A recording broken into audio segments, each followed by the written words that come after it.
हाँ जी, नमस्कार। कैसे हो? उम्मीद करता हूँ हस्त हो, व्यस्त हो और आप अपनी भर्ती परीक्षा की तैयारी में लगातार जुड़े हुए हो।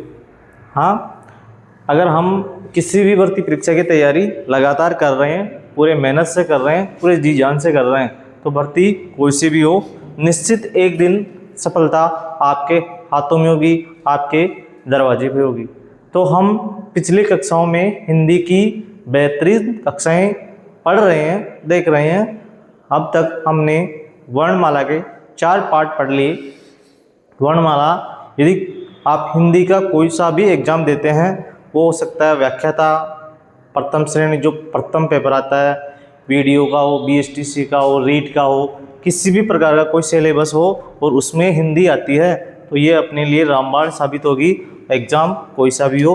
तो हम वर्णमाला के अब तक 4 पार्ट पढ़ चुके हैं और चौथे पार्ट में हमने उत्सिष्ट व्यंजनों को लेकर पढ़ा था। उत्सिष्ट व्यंजनों में कुछ समस्याएं थी, उसमें बोर्ड पर कुछ अलग से लाइट पड़ रही थी, तो मुझे वो बाद में पता चला। तो आज उत्सिष्ट व्यंजनों को एक बार दोबारा पढ़ लेंगे। यहाँ से क्लास को स्टार्ट करते हैं। अगर आप क्लास को देख रहे हैं, नए हैं, पुराने हैं, तो कम से कम आप अपनी उपस्थिति दर्ज करें, थंब करें और क्लास को आगे बढ़ाएं। पढ़ते हैं आगे। उत्क्षिप्त व्यंजन, भर्ती कोई सी भी हो, आपको होश और जोश दोनों से काम करना पड़ेगा। उत्क्षिप्त व्यंजन संख्या मैंने बताई थी कि 2 हुआ करती है। उत्क्षिप्त व्यंजनों को लिखने के नियम देखे थे हमने। उत्क्षिप्त व्यंजनों की परिभाषा मैंने पिछली वाली कक्षा में भी बताई थी। क्या होती है कि जीभ ऊपर की ओर उठती है, मतलब मुड़ती है। जीभ ऊपर की ओर उठकर मुड़कर श्वास वायु को बाहर फेंकती है। जब श्वास वायु को बाहर फेंकती है तो उत्क्षिप्त व्यंजन ढ और ढ का उच्चारण होता है। उत्क्षिप्त व्यंजनों को लिखने के 3 नियम होते हैं। उत्क्षिप्त व्यंजनों को लिखने के 3 नियम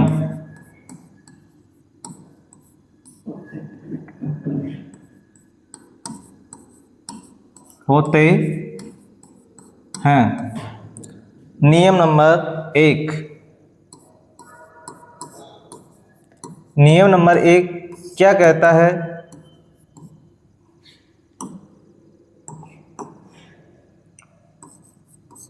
इसको यहाँ लिख लेते हैं, यहाँ से मिटा देते हैं। अगर आप नोट्स बना रहे हैं तो मैंने पेज की संख्या यहाँ लिख दी है। नए हैं, चैनल को सब्सक्राइब करें, बेल आइकन प्रेस करें, ताकि जैसे ही कोई नया वीडियो चैनल पर डलता है तो वो आप तक पहुँच सके। नियम नंबर 1, उत्क्षिप्त व्यंजन, उत्क्षिप्त व्यंजनों को लिखने का। यदि शब्द की शुरुआत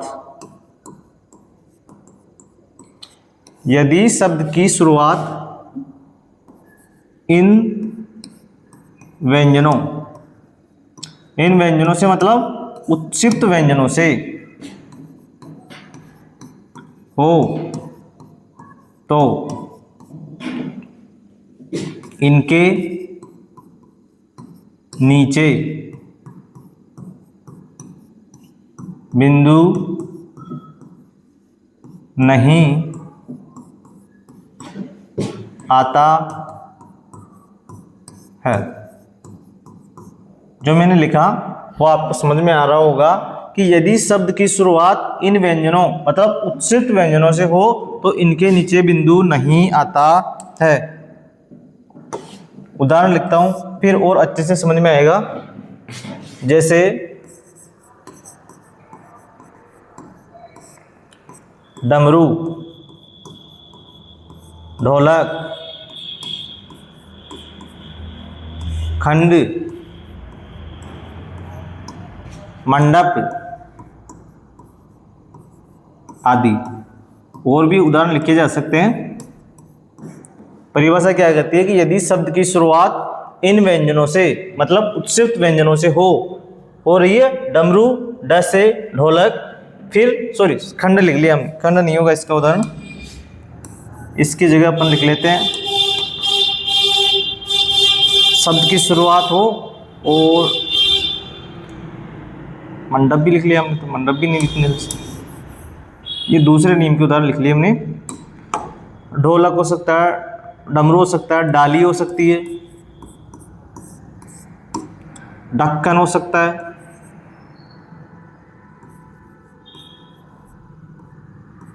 आदि।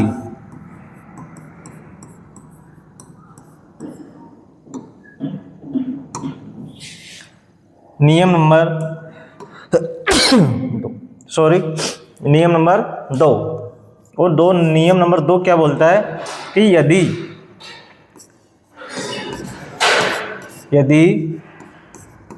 शब्द में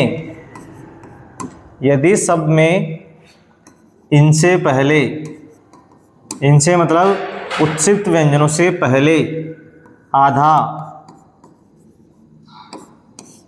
अक्षर आता है, इनसे पहले कोई आधा अक्षर आता है तो भी इनके नीचे बिंदु नहीं आता है। कैसे इनसे पहले कोई आधा अक्षर आता है वो देखेंगे आप। जैसे पंडित, खंड, मंडप,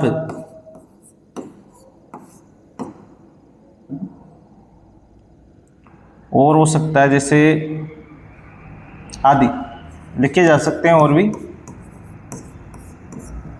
नियम नंबर 3 और नियम नंबर 3 क्या बोलता है, यदि शब्द अंग्रेजी भाषा, कौन सी भाषा, अंग्रेजी भाषा का हो, यदि शब्द अंग्रेजी भाषा का हो तो भी इनके नीचे बिंदु नहीं आएगा। नियम नंबर 3 क्या बोलता है, ध्यान से देखेंगे कि यदि शब्द अंग्रेजी भाषा का हो, जो हमने शब्द लिखा वो यदि अंग्रेजी भाषा का है तो भी इसके नीचे क्या नहीं होगा, बिंदु नहीं आता है। जैसे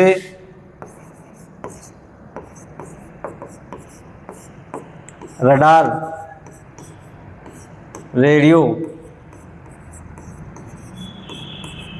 रडार हो सकती है, रेडियो हो सकता है, रोड हो सकती है आदि।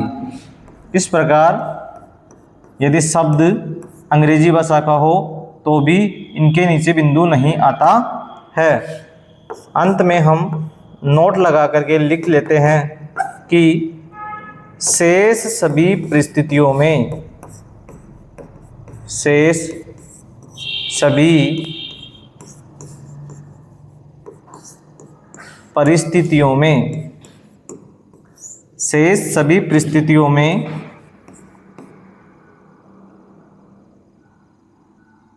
शब्द के नीचे या उत्सिक्त व्यंजनों के नीचे, शेष सभी परिस्थितियों में उत्सिक्त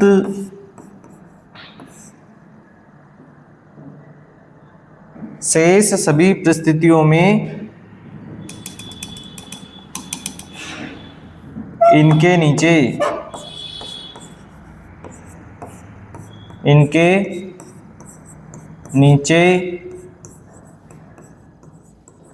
बिंदु आता है।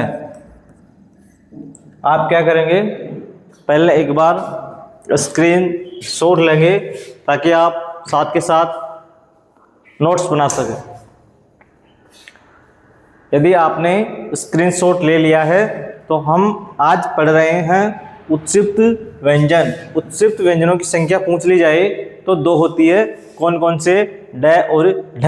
उत्क्षिप्त व्यंजनों को लिखने के 3 नियम होते हैं। कितने?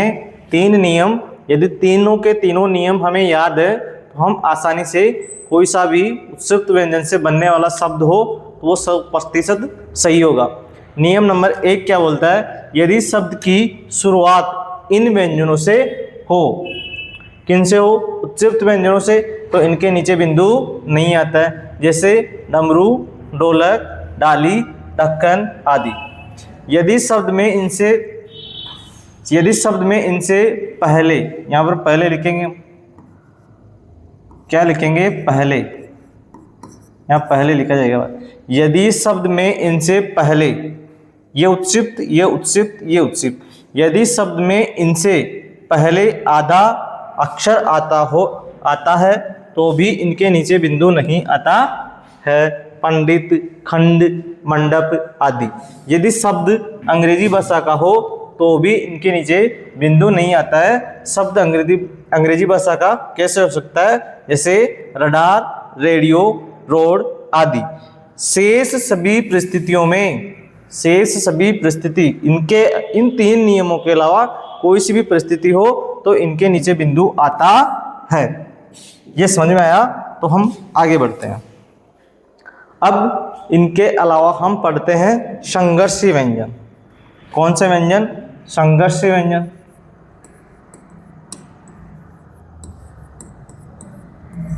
और संघर्षी व्यंजन कौन से होते हैं? जिनमें क्या होता हो? संघर्ष। संघर्षी व्यंजन ये रहे आपके संघर्षी व्यंजन। अगर संघर्षी व्यंजनों की संख्या पूछ ली जाए तो 2 होते हैं। कौन कौन से होते हैं? श, श, श और ह। ये 4 आपके संघर्षी व्यंजन हुआ करते हैं। यहाँ तक हमने देखा अभ्यंतर प्रयत्न के आधार पर व्यंजन। अब जो दूसरा पार्ट होता है वो देखेंगे, और वो कौन सा होता है? श्वास वायु के आधार पर।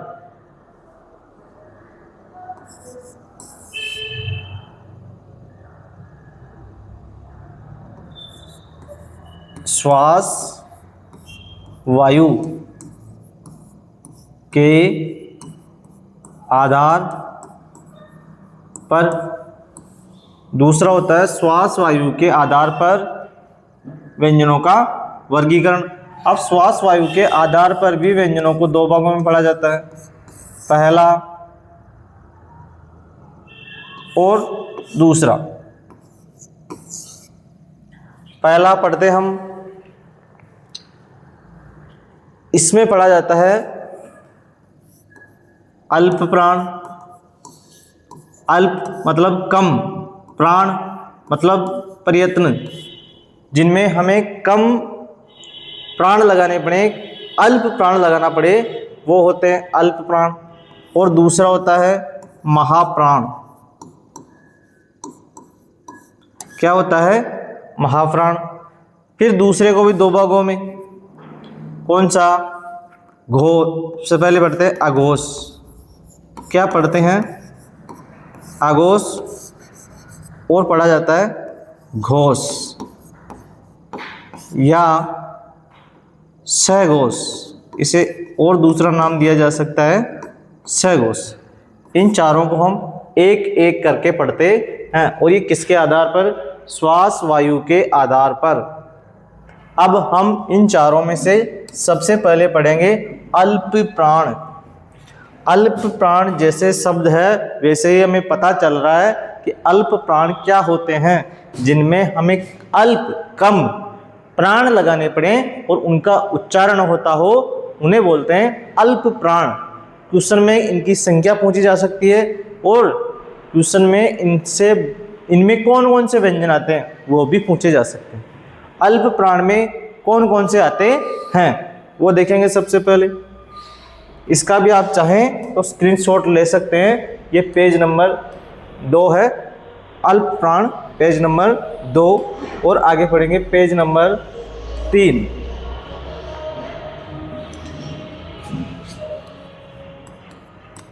अल्प प्राण, और अल्प प्राण में कितने व्यंजन होते हैं आप अभी स्वयं देखेंगे। इसमें एक एक करके लिख देता हूं। इसमें प्रत्येक वर्ग का पहला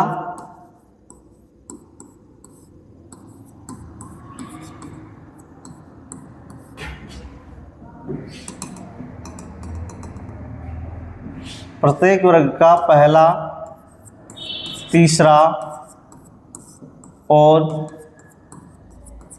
पांचवा, प्रत्येक वर्ग का पहला, तीसरा और पांचवा व्यंजन कितने होते हैं? 15।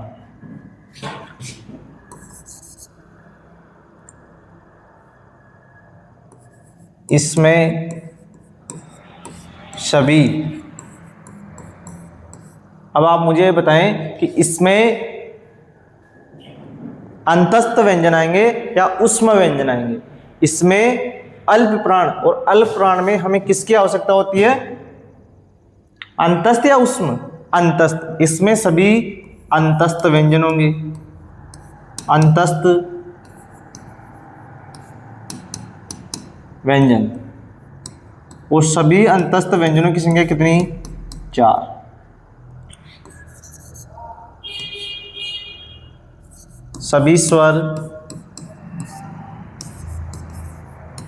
सभी स्वर अल्प प्राण होते हैं। सभी स्वर भी क्या होते हैं? अल्प प्राण। संख्या कितनी होती है? 11। कुल मिलाकर हम लिखते हैं पहला, तीसरा और पांचवा। इनकी संख्या कितनी हो गई? 15। फिर आगे बढ़ते हैं अंतस्थ। अंतस्थ की बात करें तो कितने? 4। और आगे स्वर, और स्वरों की संख्या कितनी होती है?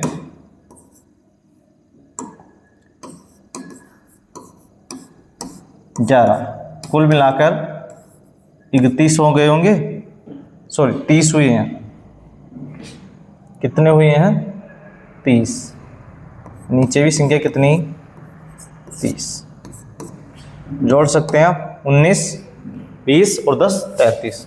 अब इसमें देखा आपने कि पहला, तीसरा और पांचवा। ये पहला, तीसरा और पांचवा क्या है?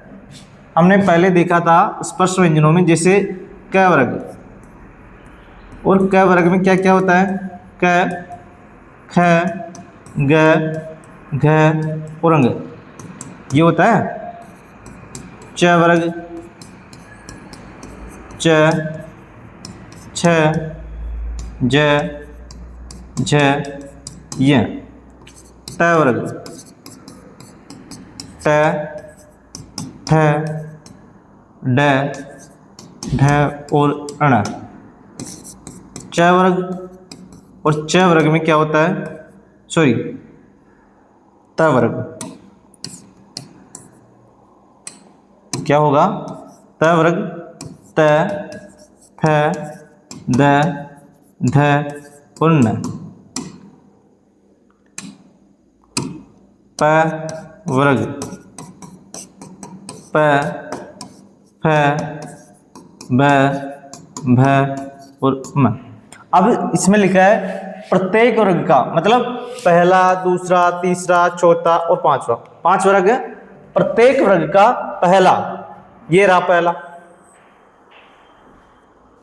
तीसरा ये रहा तीसरा, पांचवा ये रहा पांचवा। प्रत्येक वर्ग का पहला, तीसरा, पांचवा वो क्या होते हैं? अल्प प्राण होते हैं। क भी होता है, च भी होता है, ट भी होता है, त भी होता है और प भी होता है। ग, ज, ड, ड, ब, ड, न, न, म। ये सभी क्या होते हैं? अल्प प्राण होते हैं। मैंने इनको कैसे लिखा? पहला मतलब पहले पर जो आता है, तीसरा जो तीसरे पर आता है, पांचवा जो पांचवे पर। प्रत्येक वर्ग का तीसरा, चौथा और पांचवा। इसके आगे हम पढ़ते हैं, क्या पढ़ा हमने? अल्प प्राण। और अल्प प्राणों की संख्या कितनी? 30। संख्या पूछी जा सकती है कि अल्प प्राणों की संख्या कितनी होती है। आगे बढ़ेंगे, महाप्राण।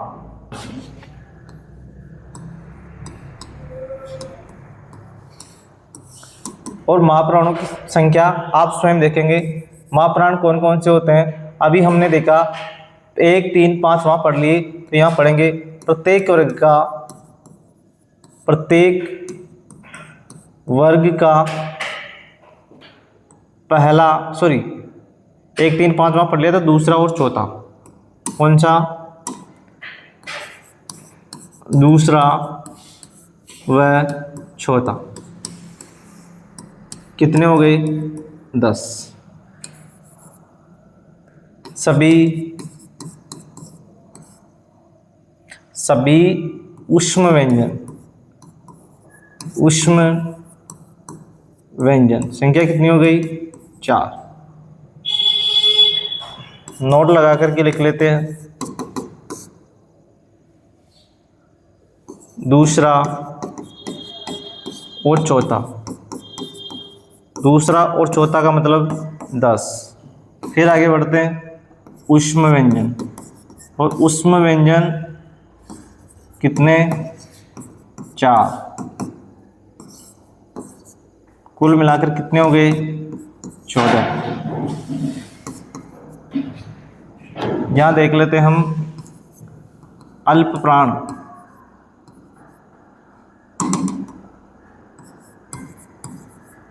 और अल्प प्राणों की संख्या कितनी? 30।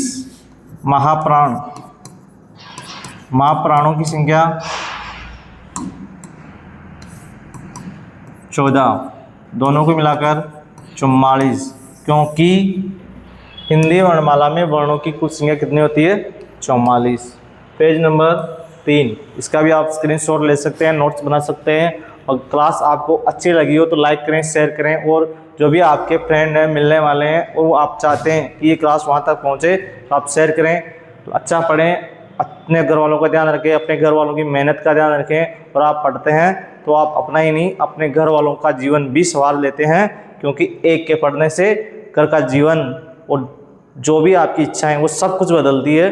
घर वालों की इच्छाएं और घर वालों का, अगर आप जीवन अच्छा चाहते हैं, नौकरी लगना चाहते हैं, और आप अपने घर वालों की गर्दन सिर से बढ़िया अच्छा रखना चाहते हैं, गर्दन झुकी हुई नहीं देखना चाहते हैं, वो अपने आप में गर्व महसूस करे, वो लगे या उनको लगे कि मेरा बेटा या बेटी वास्तव में पढ़ रहा है, नौकरी लगा है, और उनका भी समाज में मान हो, सम्मान हो। अगर आप ऐसा चाहते हैं तो आपको पढ़ना पड़ेगा। सफलता हर किसी को नहीं मिलती है। अगर सफलता हर किसी को मिलती तो आज सभी सरकारी सेवा में होते।